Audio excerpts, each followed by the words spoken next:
ni mbégte lay doon saa su ne di dikk ak yéen ci ay jotaay waxtaan yi nga xamante ni dafay faral di soxal tolluwaay réew mi di ko ànd ak nag ñi nga xamante ni seen i xam-xam wala seen taxawaay dafay faral di màcc ci tolluwaay réew mi ba tax na sama ndeyjoor mu bëgg ko ubbee muy docteur Babacar Niang bu suma assistant am mbégte saa su ne di ko dalal fii sur Sénégal 7 ngir ànd ak moom di waxtaanee ci tolluwaay réew mi docteur ñu ngi lay nuyu di la dalal ak jàmm.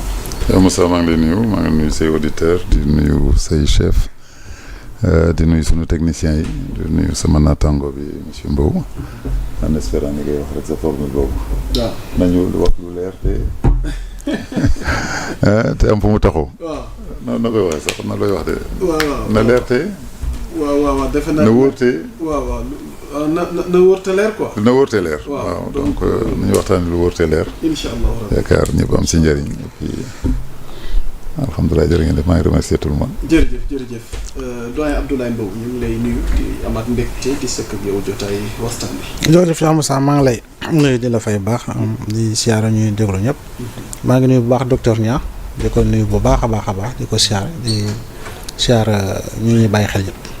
macha allah alors rendez-vous spécial moom la nar a doon muy plateau inédit boo xamante ni dañ koy jagleel tolluwaay réew mi ndax xam ngeen ni mbokk yi diggante démb ak tey bëri na li fi xew waaye surtout bésu tey jii en attendant mu dab ñu ci jotaay waxtaan wi le professeur docteur en sociologie ñu koy wax Ali Khoudia Diaw moom it bokk na ci jotaay waxtaan wi ndax waxtaan wi xam ngeen ni ñi ko sekk on a un médecin urgentiste waaye on a un journaliste communicant un sociologue kon dafa nar a doon un plateau inédit par rapport ak actualité réew mi alors donc di leen baaluwaat ak encore une fois di nuyu ñëpp fu waay nekk à travers le monde ñu ngi leen di gis ci commentaires yi waaye di ngeen bàyyi ñu xel par rapport ak seen suggestion wala question bu ngeen mënti am ndax jotaay waxtaan bi tamit daf fi nekk ngir leeral alors docteur yow laay bëgg tàmbale dafa mel ni fa nga dëkk muy Ngor tey dañu xëyee maanaam xew-xew gu tiis goo xamante ni vraiment immeuble de 5 étages daal di effondré wu gàllankoor yi ci am ak ñaar ñi ci ñàkk seen bakkan ak un blessé léger alors pour dikkat ci mbir mi lan moo ci sa commentaire ak analyse yi ci mën a def ak yow.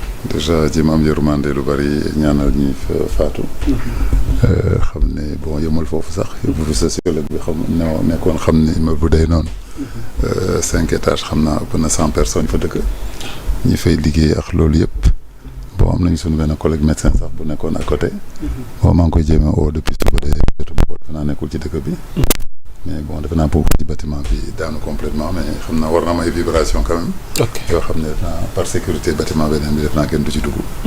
bon ñun daal ñu ngi leen di jàppale te soutenir moralement. di ñaanal ñi nga xam ne seen di remercier encore organisation bi ñu gis léegi ci pompiers yi vraiment depuis quelque temps.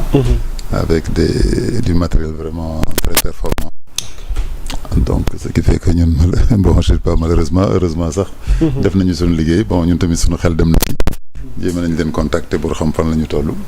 j'ai docteur Wade qui gère le SAMU qui m'a dit qui m'a fait rendu compte des blessés et des blessés malheureusement des 2 décès. Bon, on lui a renouvelé notre disponibilité. Bon, alhamdulillah. Par rapport au compte rendu bi le docteur bi est defal, qu'est-ce qu'on peut retenir? On peut retenir qu'on avait dit qu'il y avait 2 personnes disparues, mais apparemment on a retrouvé des corps sans vie. 2 corps sans vie et un blessé, un traumatisé léger. Bon, ça me paraît ça me paraît petit, est-ce qu'on a les moyens pour aller dans les décombres et savoir est-ce que l'alerte a eu dû avoir assez tôt, mais ni ñu gisee image yi quand même traumatisme mën na rëy et ku fa nekkoon waxuma ñu nekk ci biir sax mais ñi nekk ci biti sax c'était un grand risque sans compter nag il y avait un chantier derrière il y avait un chantier derrière qui était en train de creuser avec une machine.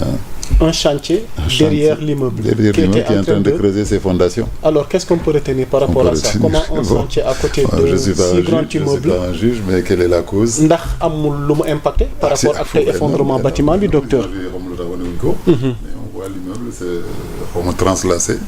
jóge côté décollé ci benn bâtiment bi de jëm ci kamb bi ñu doon gas. kamb bi ñu doon gas nag booy gas ba nga àgg ci fondation yi boo gasaatee ci suuf s'il y a plus d'appui bâtiment bi day dem. donc ce qui fait le bâtiment est parti comment on appelle ça est parti complètement bon booy jógee boo nekk ci station Total Shell bi nga koy xool la maison est partie à gauche. ok à gauche bu fekkee da nga jënoo moom en face nii la maison est partie en gauche te certaines photos sax da ngay gis dañu gas ba ndox bi commencé génn. Donc ce qui fait que y a eu une fragilité vraiment des pieds du bâtiment et ce qui fait que dafa décoller ba ñu ko gis sax dafa décoller. C'est pas un bâtiment qui est tombé. Badji si possible par rapport ak illustration concernant l'immeuble bi effondré voilà donc même boo amee vidéo bi sax am na benn élément vidéo bu disponible ci chaîne bi. Les séparés les deux bâtiments étaient collés. Bâtiment bi dafa dem d'un côté surtout côté gauche bu fekkee da nga janox moom noonu la demee bon il y avait des travaux là-bas qui voulaient faire une excavation comme une fondation. Bon léegi gis nga avec la cherté du terrain de ce côté-là léegi il faut qu'on rentabilise en essayant même d'aller dans les sous-sols. Donc léegi amul benn bâtiment bu ñu fay def foofu te amul sous-sol. Sous-sol boobu nag ay mesures yu sérieux la war a am surtout boo fekkee bâtiment boo xam ne dafa nekkoon avant yow.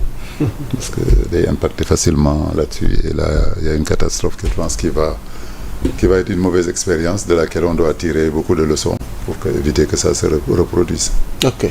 C'est important dinaa dikkaat ci yow docteur parce que tu es un habitant de Ngor grand Abdoulaye Mbow donc tiis bi foo ko natt weesu na ko effondrement immeuble de 5 étages di fàttali ne secours yi ba tey ñu ngi sur place bilan bi ñaari nit ñoo ci ñàkk seen bakkan ak benn blessé léger pour le moment voilà donc qu'est-ce qu'on peut retenir ci li nga xamante ni tey moom la askanu Ngor xëy.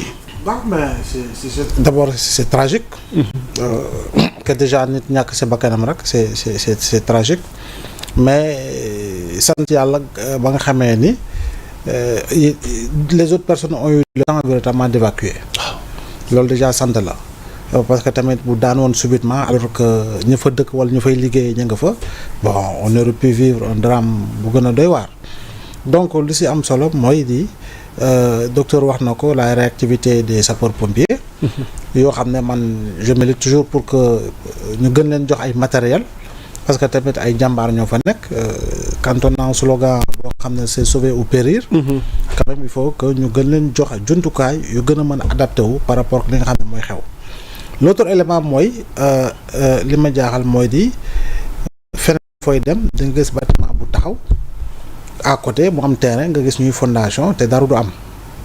Kon boog est-ce que l'un dans l'autre waaw kii gas wala kii tabaxoon est-ce que tamit respecté nañu les normes ci fondation est-ce que bureau de contrôle yi ñooy ñëw def liggéey bi wa ilaa da ngay jël benn entrepreneur rek bu mel ni yaamu sax andi ko fay ko xaalis moom mu